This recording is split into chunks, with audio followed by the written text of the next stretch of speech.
These policies coming out of D.C. right now, this fundamental transformation of America, well, a lot of women who are very concerned about their kids' future are saying, we don't like this fundamental transformation, and we're going to do something about it. Welcome back to Hardball. That was, of course, part of a new video that Sarah Palin's put out today on YouTube and Facebook. What should we make of this battle cry to women across the country? MSNBC's Analyst, Michelle Bernard, is president of the Independent Women's Voice, and Amy Walters, editor-in-chief of the Hotline. I have the two best people to have on this. I had the most ambivalent view of this candidate. I think she's running for president. I think I see a route for her to actually be elected or nominated, not elected yet, certainly, and probably never, but nominated by a conservative party in this atmosphere, this angry atmosphere, she might go the way. Your view, what do you think she's doing here, Amy Walter? I think she is getting herself onto television, which is very good for business, and for Sarah Inc., which I think is something she's been very, very good at doing. The thing is, if she is trying to appeal to women, here's where we should first look to, is one, will Carly Fiorina, you talked about Barbara Boxer a second ago, will Carly Fiorina bring Sarah Palin in November to campaign for her in October? That's going to tell you a question. Because it will tell you a question about whether she can appeal beyond just a very core conservative base. For a general election. She's been very popular in primaries. Second, is she going to raise any money for these candidates? She's done a lot about being a mama. Just to be fair here, California's a very hard reach for Republicans in a presidential election. They haven't won that since Reagan. No, but I'm saying in terms of appealing, or what candidates will bring Sarah Palin in swing states? How many of those candidates who've used her in a primary will bring her in the fall? Okay, that's a big question. I think she is Richard Nixon circa 1966, when he went around the country and singled out states where he could help, won dozens of them by his count, and then was able to say, you owe me the nomination. You got to give it to me because I can deliver. See, I'm not convinced yet that she's running for president. What I will tell you, though, what I think about in terms of looking at this ad, and I have the same sort of ambivalence that you do. It's a highly produced ad. It's a great video. It's quality.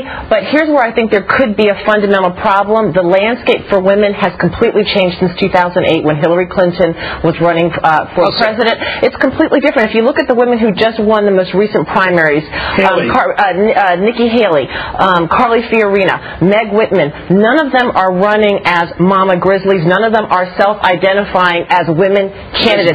They're not running as moms. They're not running as moms. They're not running as victims. They're not running as women who are up against bad men. I do think, I go back to the back. When I was growing up and watching politics, Republican women tended to be, generalizing here, wives of wealthy husbands who had time to get involved and were socially connected enough to be very good at organizing parties and events, luncheons and things like that, and very powerful. Today, these women are business people in their own right. You don't even know who their husbands are in most cases. Let's take a look at Palin here.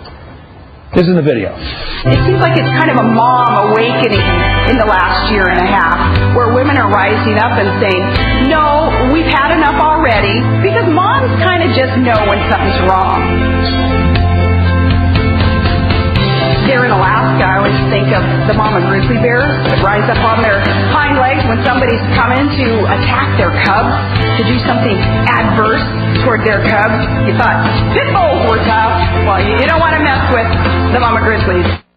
This is so alien to me in many ways. She appeals, obviously, to conservative men. Obviously, she's a very attractive person, but she appeals to conservative men in sort of this mama grizzly. I remember her doing an interview once with a grizzly bear rug behind her, right? I mean, what is this mother grizzly thing all about? Right, and what's made her attractive, I think, to a lot of men, too. She's tough. Nothing more attractive, right? There's nothing, and I can skin a moose and shoot things from a helicopter and jump down, and there's something really attractive about a strong, tough woman, and I think women can be just as attracted, if not. I think there's some issues there, but I think it also comes back to there's some issues. There's some issues too with how women react to the women shooting things from it. Yeah, but let me tell you, this is a completely non-political thing. My feeling as a guy, modern men, love competent women. Competence is saluted on both sides of the gender line, clearly. Competence, you come off as competent corporate leader, smartness, how to get things done. Is she coming off as that versus... Is she? I'm not sure. No, that's the problem. Is she coming off as a problem solver or a common sense attitude? See, if you sell common sense attitude, that doesn't mean you're going to solve the problems. That means you're just anti-intellectual. You're anti-big shot. You've got a good attitude in terms of votes. But will you solve the problems?